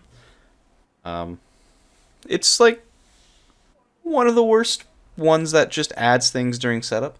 I would put this in the bit difficult tier myself. I think so too. I think so too. The fact that it spreads the towns out is really the thing to it. And it means that those 2 plus the city that starts plus the town that starts, it just means you're not early on, you're not fully pocketing, you're not fully preventing explorers. And that does change things quite a lot. Next up is triangle trade, which I have no idea what that means. I assume that's some France thing. Triangle trade. I've never thought about what the phrase means, but I know the name triangle trade. Okay. I think that's like a Squaresoft game. No, it's a major system of trade between Europe, the Americas, and Africa that had a deeply transformative effect on all three continents. Wonderful. Interesting. Oh, and it looks like a triangle. I see. I don't know where Spirit Island is in this triangle, but confirmed it's somewhere in the triangle. Boom. Okay. Whenever invaders build a coastal city, add one town to the adjacent land with the fewest towns. I would put this personally as the moderately difficult tier. Okay. This is same idea as before, is when something bad happens, another bad thing happens. They're kicking you while you're down. You built a coastal city, therefore get another town. Enjoy. I find that to be a little bit rough. I think a bit difficult. I don't know about moderately. That's reasonable, especially because the town's not doing anything. Right, and it has to build a coastal city. And don't forget that one of those coasts starts with already a city, so they're not building a second one, and then also a disease there. So it takes, what is that, a third build? So it's only 2 of the coasts, yeah. And you can probably deal with those. I agree. It's a bit difficult. Yeah. It's still not great. I mean, because it adds it to the land with the fewest towns, so that means if you've cleared away from your coast, this just starts it right up again. It fuels it. So, cool. Bit difficult. Yeah. Next up is slow healing ecosystems, which is level 5. When you remove a blight from the board, put it here instead of the blight card. As soon as you have 3 blight per player here, move it all back to the blight card. I think that unless you are playing as Wildfire explicitly, this is a do nothing. I think that this does nothing by itself. Agreed, unless Wildfire's in the game. Very specifically Wildfire. Yep. Because yeah. But other than that, this does nothing. In normal gameplay, honestly, just removing it from the island is enough of a help, But honestly, you could play the game very easily without removing any blight. Most spirits don't care. Yeah, most games don't have that. It's there's a round of like 5 or 6 minor powers, and then a handful of majors, right? And a smattering, I guess, of like innates or uniques or whatever, but not too many, because that can be a powerful effect. It's only Wildfire that's doing this. So we're putting it in the does nothing by itself with an asterisk of Wildfire, because it's the only one that really cares. Oftentimes you just don't care about blight removal, but even if you do, you care about it more for getting it off the island than you do necessarily about stockpiling it onto the card. Although obviously that's a benefit. So the thing about this level that makes it obnoxious is that the escalation forces you to pick whether you're blighting or putting a town, and both of those are the loss conditions. So that's anyway. Level 6 is Persistent Explorers. After resolving an Explore card on each board, add an Explorer to a land without any. Fear card effects never remove Explorers. If one would, you may instead push that Explorer. This is like a minor change. Maybe it does nothing by itself. This is an extra Explorer every Explore phase. Which we've talked about we don't care. In the place that I don't care about. Like, all the other ones have been an extra Explorer in the Badland. And this one's an extra Explorer in who cares? Yeah, it's not even like it's a rule from Russia where it's like you can't destroy that one. You can still destroy it. You just can't remove it via Fear card, which is like such a weird... Very specifically Fear. Yeah. There are very few Fear cards that even do this. Yeah. I'm good with putting it in the does nothing, because it does feel like virtually nothing. In my mind, France stops being like leveling up at 4. And 5 and 6 are just like, here's some extra words. I think in the does nothing. Let's do Habsburg. Okay. And talk about Russia last. All right. Habsburg. Its first level. Migratory Herders. After the normal build step in each land matching a build card, gather a town from a land not matching a build card in board/land order.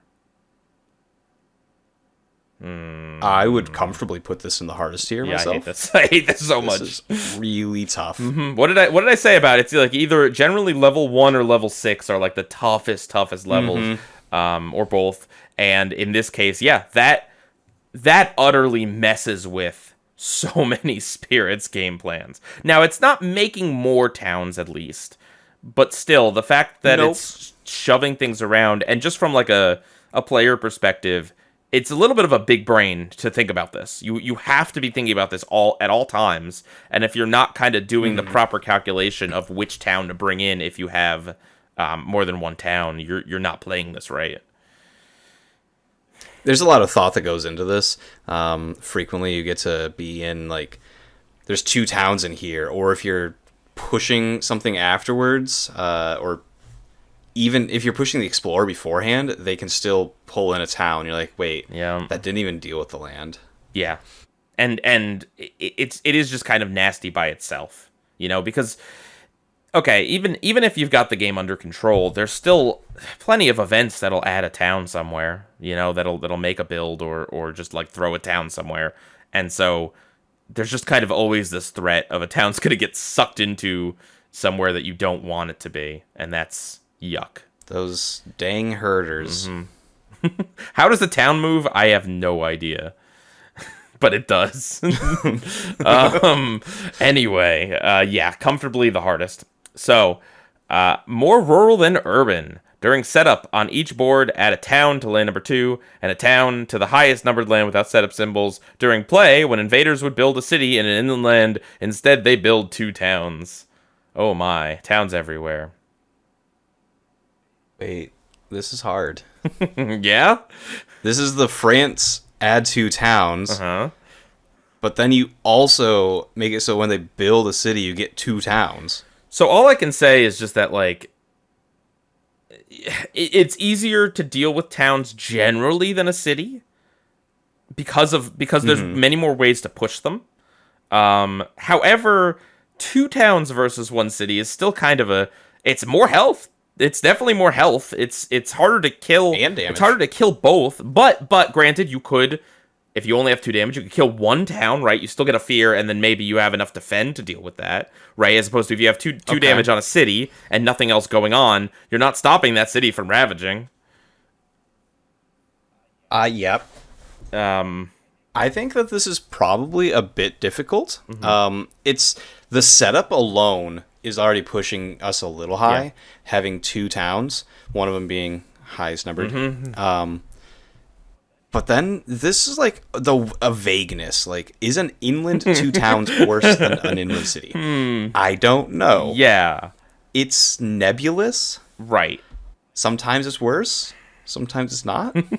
I'm pushing for moderately difficult, to be honest with you. I think this adds just enough stuff. And I mean, I agree, it's a tough calculation to think about, but more plastic can be just more problems generally. You get more plastic, more problems. Yeah, that's the famous song, obviously. Yeah,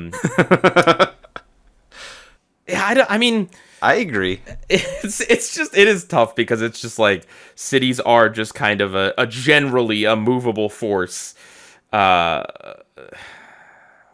There's an argument to be said that this makes it a little easier. If it was okay, but if it was just the second effect, I think there's an argument. I think the second effect plus the first effect means it definitely does make the game harder. Also, I agree. Also, it doesn't stop cities from happening.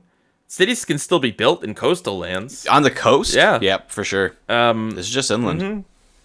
So, interesting. This is somewhere between moderately and a bit difficult for me. I'm not exactly sure. This one's the one I'm most vague on that we've discussed. I agree with you. I think I kind of want to pop it in moderately, mostly just because we haven't put a ton of things in there, and this is one that could be subject to change. Put it there. Okay. Boom. Put her there, partner. So, fast spread. When making the invader deck, remove 1 additional stage 1 card. Again with this? Come on! Are we done with Russia? With you. Are we done?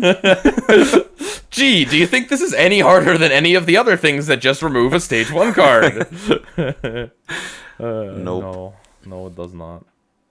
So that's where we put those in the does nothing. It does It nothing. does nothing. It does nothing. The goggles, they do nothing. We're so unimpressed that we don't even give them a minor change. Nope. Nope. So, herds thrive in verdant lands. Stage 4 is towns in lands without blight are durable, which means they have +2 health, and destroy town effects instead deal 2 damage to those towns only per town they could destroy, but destroy all works normally. Destroy all towns is fine. So when this is doing its thing, it's really bad. Yeah. And when it's not doing its thing, it's meaningless. How do you judge something this? I'm unimpressed with this. I think this is a minor change to me. I mean, it's definitely not a does nothing, because towns sometimes having plus No, plus this 2 is definitely health something. is not great. And then also, like, again, to think about poor Wildfire again, I know it keeps coming up, but that destroy town card, sometimes it won't be able to. Yeah, but now his deal 2 damage off of his growth is actually just does the normal thing here. Oh, good. Okay, yeah. So this is the opposite of a lot of these where they kick you while you're down. Mm-hmm. This one helps you while you're down. So if you're doing poorly, you're just playing the game as if it were normal. And when you're doing well, I mean, you have the advantage to do more damage. So it's no big deal. Interesting. Yeah, I guess that's true. It's definitely worse than the hardest effect we put, which is things just having more health in general in towns and cities. Interesting that we consider that the hardest, but this is not as bad. Part of it's because it's turned off sometimes. It's so, like, you start with a blight on the board and you can push towns really easily, like almost every spirit. I think I'm okay putting it in minor difficulty. I think I maybe would lean more towards a bit, but I can see the argument. Yeah. Just because, yeah, I mean, as we've said, more health is hard to play around, and the fact that this explicitly deals with the destroy things. You can't just use a destroy card to just deal with it. The minor power that destroys 3 towns comically still destroys 3 towns because it has a blight. Interesting. Okay, that's fair. That's worth noting that if you add the blight after, if you've dealt damage to it, and then a blight happens, they lose that +2 health and they die that turn. Yep. Or, for example, in a normal game of Habsburg Monarchy, if you were to deal 2 damage to a town and then push that town into a blighted land, it would just die. Interesting. All right. Could I convince you to put it in a bit difficult? You could. Do it. I think it does. It alters the calculation of how to deal with towns. And even if this is the only effect, the fact that that first town on your starting board is not as easy to get rid of, and then therefore, they're going to explore more, and it all cascades out from there. I think puts it in the just a little bit higher than the just minor difficulty. Yeah, I think that's fair. So all right, we'll put it in a bit difficult if that's good with you. For sure. Okay.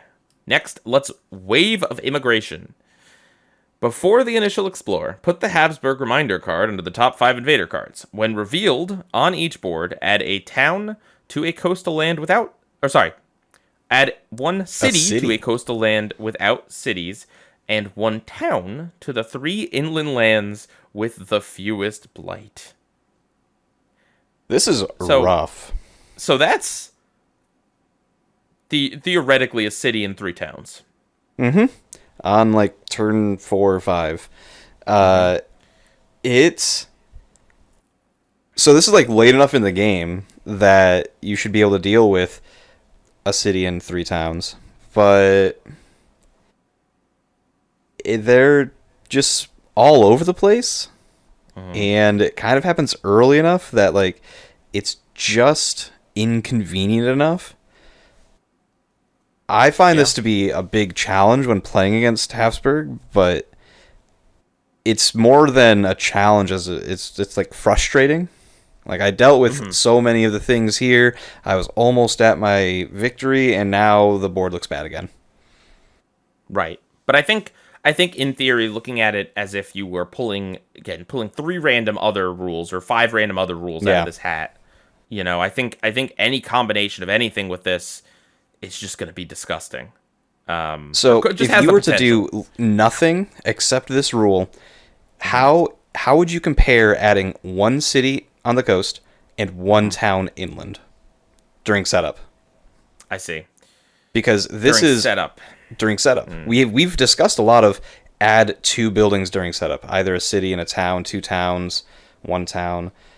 This is 1 city and 3 towns, but instead of during setup, it's after 5 cards have been revealed. I mean, there's an argument to be made that if you were just playing vanilla everything else, you could just win the game before this happens. Oh, for There's sure. an argument to be made. But of course, we're not talking about literally playing with no other difficulties. We're just Like, what does the difficulty increase on this? And I think this is correct. like close to moderately difficult. If you just set the game up and you had 1 city and 3 towns, I don't think it would be as bad as it coming out later. Something. Yeah, Shocking. no, I agree with you. I agree with you. 'Cause you In can have most the board under games, if control. something happens earlier, it's worse. But in this one, like, the timing is just awkward. Yeah, it's kind of like right when you are starting to ramp up or whatever. It's interesting. I also feel like this one could have the worst synergy with some rough event cards, right? Where this happens and then the next turn's event just like each city does +2 damage per ravage, or something funky happens and all of a sudden there's just like all this plastic all over the board. I think right off the top of my head, it just hit me. Oftentimes when you reclaim, you are then immediately playing your best cards, which are now in the discard.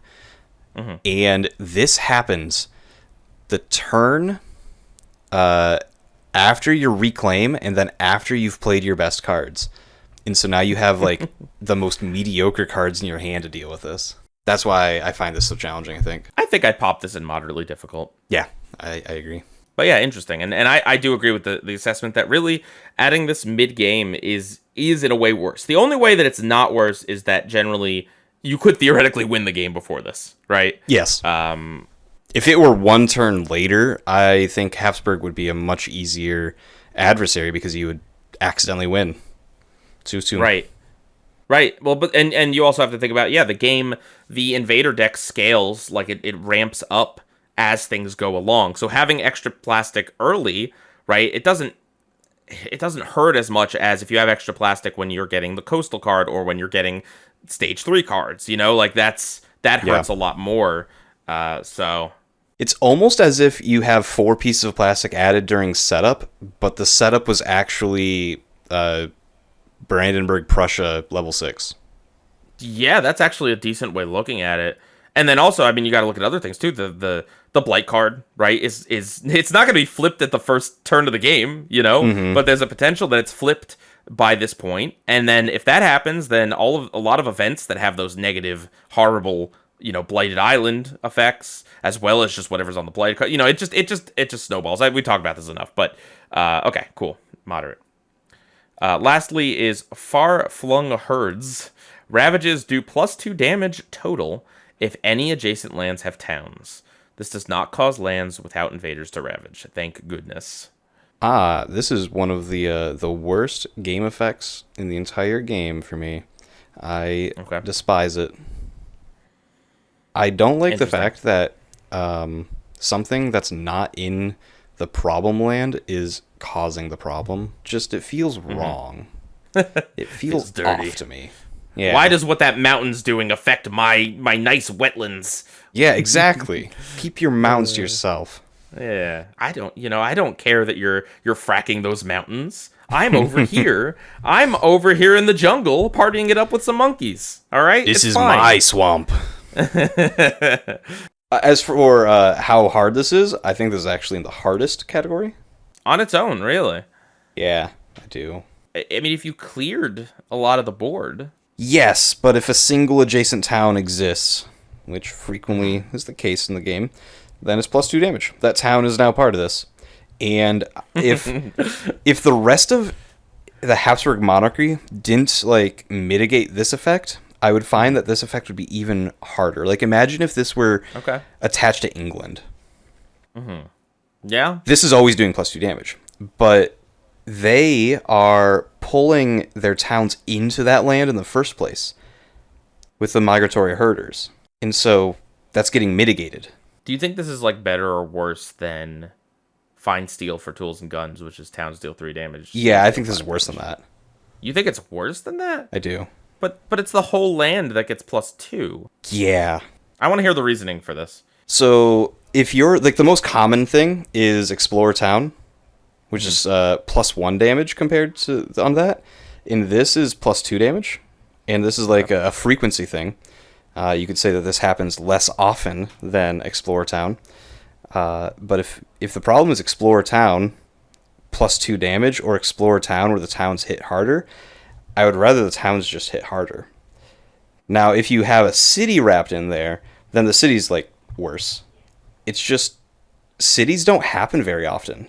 That makes a lot of sense. I feel that, especially if you add in all of the events that maybe just like add an extra explorer somewhere, right? Generally, adding an explorer, especially to a land that already has other invaders or whatever, is generally not that bad an effect. So I feel like there's a single explorer is 3 damage. Yeah, and then 2 is 4, and okay, and it's really fair. Frequently like it's common for us to deal with a town, and then there be a single explorer left over, which is like part of what makes Russia so challenging. And this just punishes you for that. Especially if the form of you dealing with that town is through push. Okay, that's fair. I don't know that I agree that it's worse, but I can see that it's on par. I'm cool with putting this in moderately difficult. Okay. That is Habsburg Monarchy. Let's get to our last one, Russia. What is level 1? Hunters bring home, shell, and hide. During setup, on each board, you add a beast and an explorer to the highest numbered lands without buildings. During play, explorers do +1 damage, and when a Ravage adds a blight to a land, destroy the beast in that land. That's a lot of rules. That's a lot of different things. I think that this can all be summarized to explorers do +1 damage.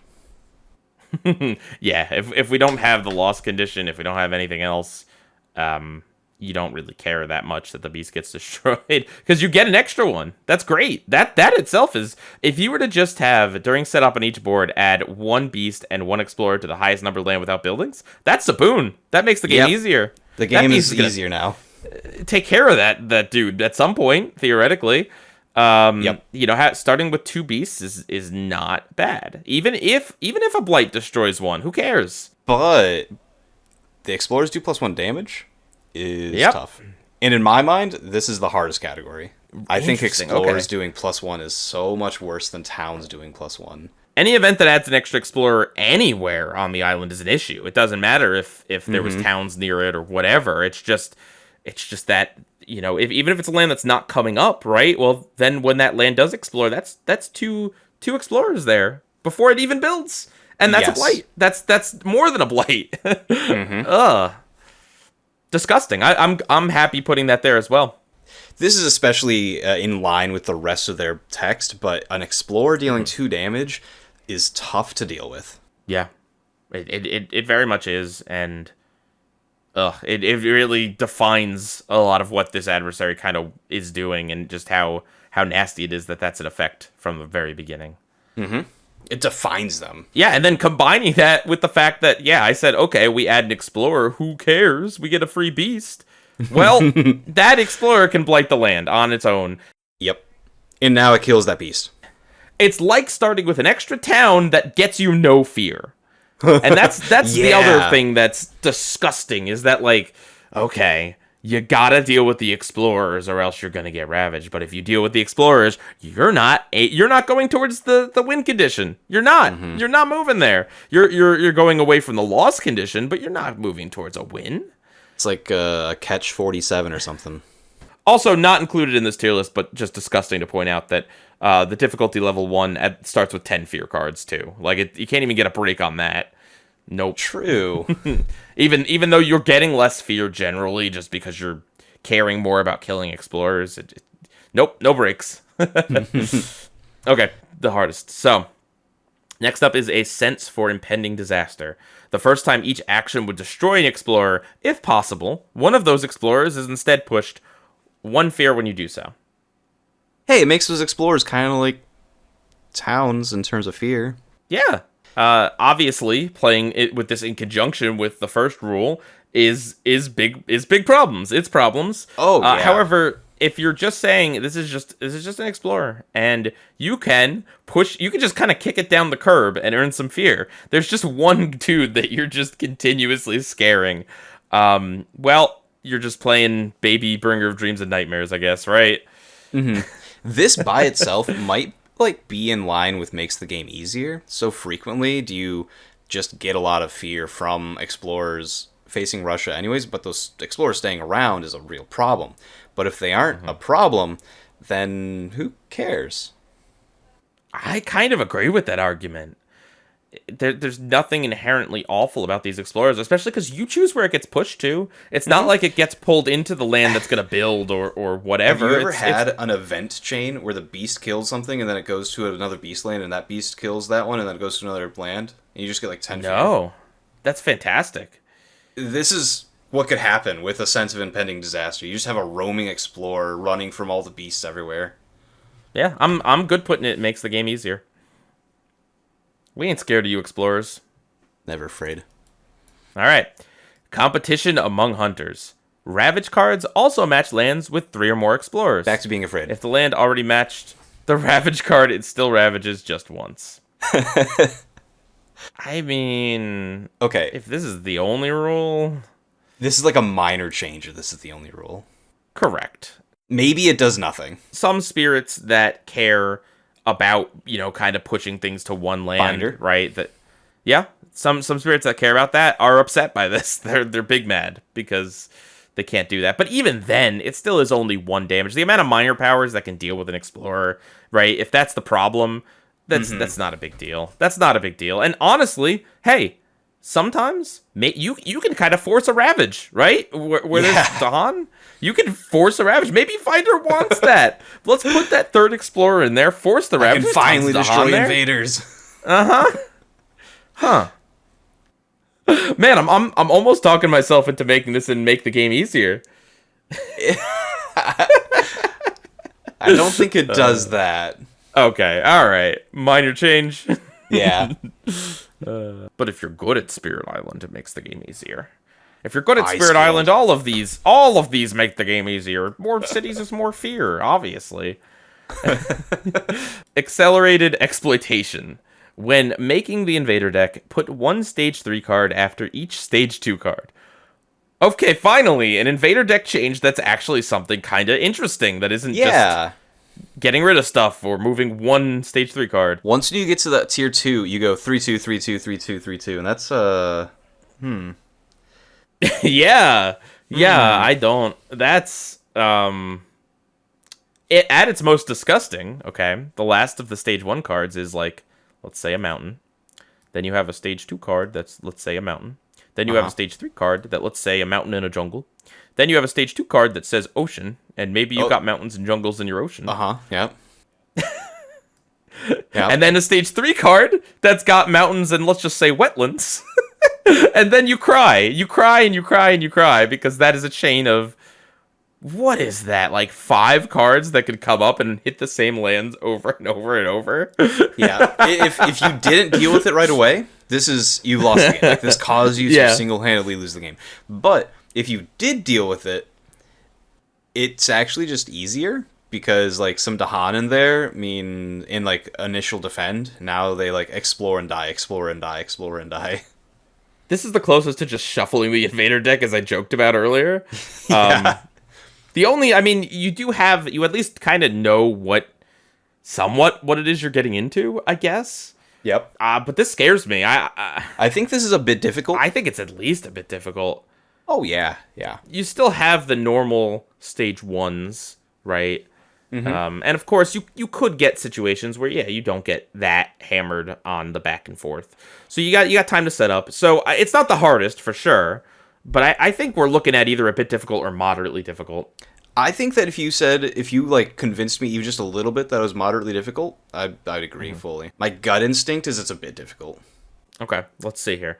So the odds of one of those stage 2 cards and the stage 3 card overlapping is really high. Honestly, the odds that at least one pairing of those overlaps is probably close to like 100%. Close to 100%, yeah. At some point. Now, granted, maybe it's the last ones and you've already won the game and who cares. But it can be really nasty. And I think the odds of like, I don't know, 2 pairs of them being the same land are also pretty high, especially when you add the coasts into that. I guess that's just my argument. It really is a matter of how you see it, and this is high variance, and anything that affects the invader deck is gonna be worse. Other than Scotland, which kind of like always puts the coast in a specific spot. It tells you where it is. Right. All the rest of these add just this level of randomness that maybe you get a combo that's easier. Again, maybe getting the same land hit over and over again isn't that big a deal. I guess an argument for it being lower on the difficulty and being a bit difficult is, unlike Brandenburg-Prussia that pops a stage 3 card in really early, this one does give you 4 turns before you get your first stage 3 card, which is a big deal. It gives you the time to set up, whereas that stage 3 card being early means an early ravage in half the board, which is hard. So, okay, I've talked myself into a bit difficult. Yep, there we go. Yeah, but I think this is one of those ones that really it could go up or down. It's close. It's on the fringe. Yeah. On the cusp. Let's entrench in the face of fear. Put an unused stage 2 invader card under the top 3 fear cards, and an unused stage 3 card under the top 7 fear cards. When one is revealed, immediately place it in the build space face up. Yes. What? So, normally, invaders are afraid of the fear deck, but against Russia, you are afraid of the fear deck. Oh. As you go through the fear deck, you end up putting the hidden invader card onto the build space, and if you get deeper, then you put the next fear card into the build space. And so you will, at some point in the game, have a tier 2 plus whatever's there, and then a tier 3 and whatever's there, which is frequently when playing a tier 2 and a tier 3, or a tier 3 and a tier 3. They build everywhere, and then ravage everywhere. I don't like this. At all. Yeah, it's pretty spooky. I think we're looking at a moderate difficulty at minimum. I agree. Funny enough, the funny thing here is that the stage 2 card that comes from the fear deck triggers stage 2 escalation in the build spot. It does? Yeah. Which means nothing to us here, but... Correct, but it's just a funny thing. Yeah. Normal, rules text. So, I mean, that also means an unused stage 2. So that just means the 5th stage 2 card That's correct. Unless you're double adversarying or combining it with other stuff. That means that at stage 2, you're always going to get ocean. There's always going to be somewhere. That is correct. Yes. You will never escape that. Oh dear. Yep. You will be using every single invader card except for one stage 1 card. I will be completely honest. I don't think I've actually played a game at Russia this high yet. I'm going to be completely honest. I may have, but if I did, I lost tough. Before this matters. In the context of them as a whole, this is really hard. Even without all their other rules, I think this is still pretty difficult. Even in the best case scenario where you get a stage 2 at a stage 2, this makes it so that you effectively have a stage 3 on the build. The benefit here would be that they may not have had any explorers there, and so they don't really build. Fair. But they could have. What are you feeling on this? Oh, I think this is moderately difficult. It makes you afraid to go through the fear deck. Oh, that's rough. All right, and last, pressure for fast profit. After the ravage step of turn 2+, on each board where it added no blight, in the land with the most explorers, I don't think there's enough caveats on this card, on this level, add in 1 explorer and 1 town. Okay, so breaking that down, ravage step, just not the first ravage. Anything after the first ravage, It's the Ravage Step of turn 2 plus, so it's basically saying, because a Ravage Step occurs on turn 1, even though there's no card there. Oh, that's right. That's fair. Okay. And so it's saying, after a Ravage card is actually in the Ravage Step spot, if you didn't Blight, add an Explorer in a town. If you add an Explorer in a town, and the next turn you don't Blight, you add another Explorer in the town, and then the next turn you didn't Blight, you add another Explorer in a town. And these all go in the same land, because they're the land with the most Explorers.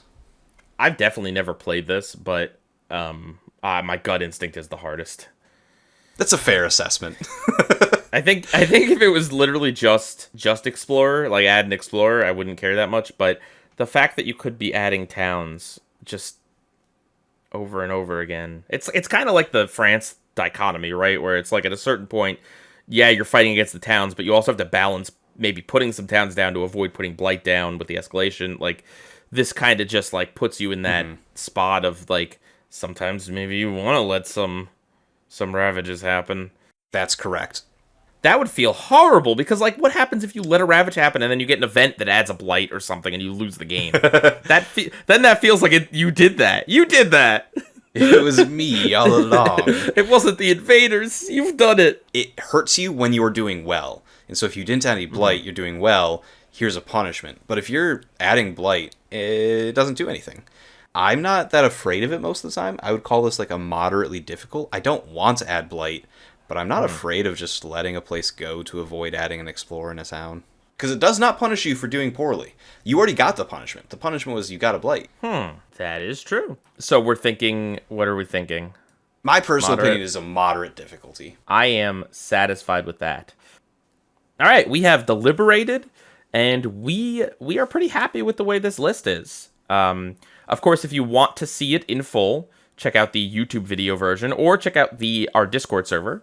Just kind of looking at the list here, we think that roughly the hardest in a vacuum effects are making Explorer cards add towns instead of Explorers, doing an extra build after you've ravaged in the next turn, giving towns and cities +1 health, removing all stage 1 cards from the invader deck. After the normal build step, each land matching a build card, gather a town from a land not matching a build card. And during setup on each board, add 1 beast, 1 explorer to the highest numbered lands without towns / cities.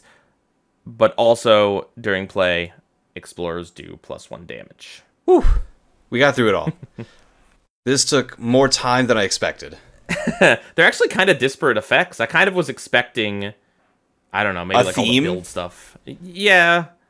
I guess that the only theme I can really pull out of this is, for the most part, these are either level 1 or level 6 effects, with the exception of like England, which has 2 of them, which is kind of curious. Other than that, they're pretty distributed among the adversaries as well. Yeah, it is. I think it's pretty cool. Although one of them's cheating, being Prussia, in a wording phrase that's a little off. Yeah, that's kind of fair, I guess. And as we expected, France kind of comes in at the lowest of this. We had nothing above a bit difficult for France. Disappointing. If only there were a way to make France difficult. Gosh, I don't even know. The only effects we say actually make the game easier are the Slave Rebellion card, and the first time each action would destroy explorers, if possible, one of those explorers is instead pushed, and 1 fear when you do so. Well, time to wrap this up. Yeah, I think we're going to skip the draft this week because this was real long. So if you want to do a tier list yourself, please join our Discord, or just check a link in the description. I will make this public, and everyone can do their own tier list. And yeah, let us know what you think. Have a wonderful rest of your day. This has been a spirited discussion. Bye-bye. Bye.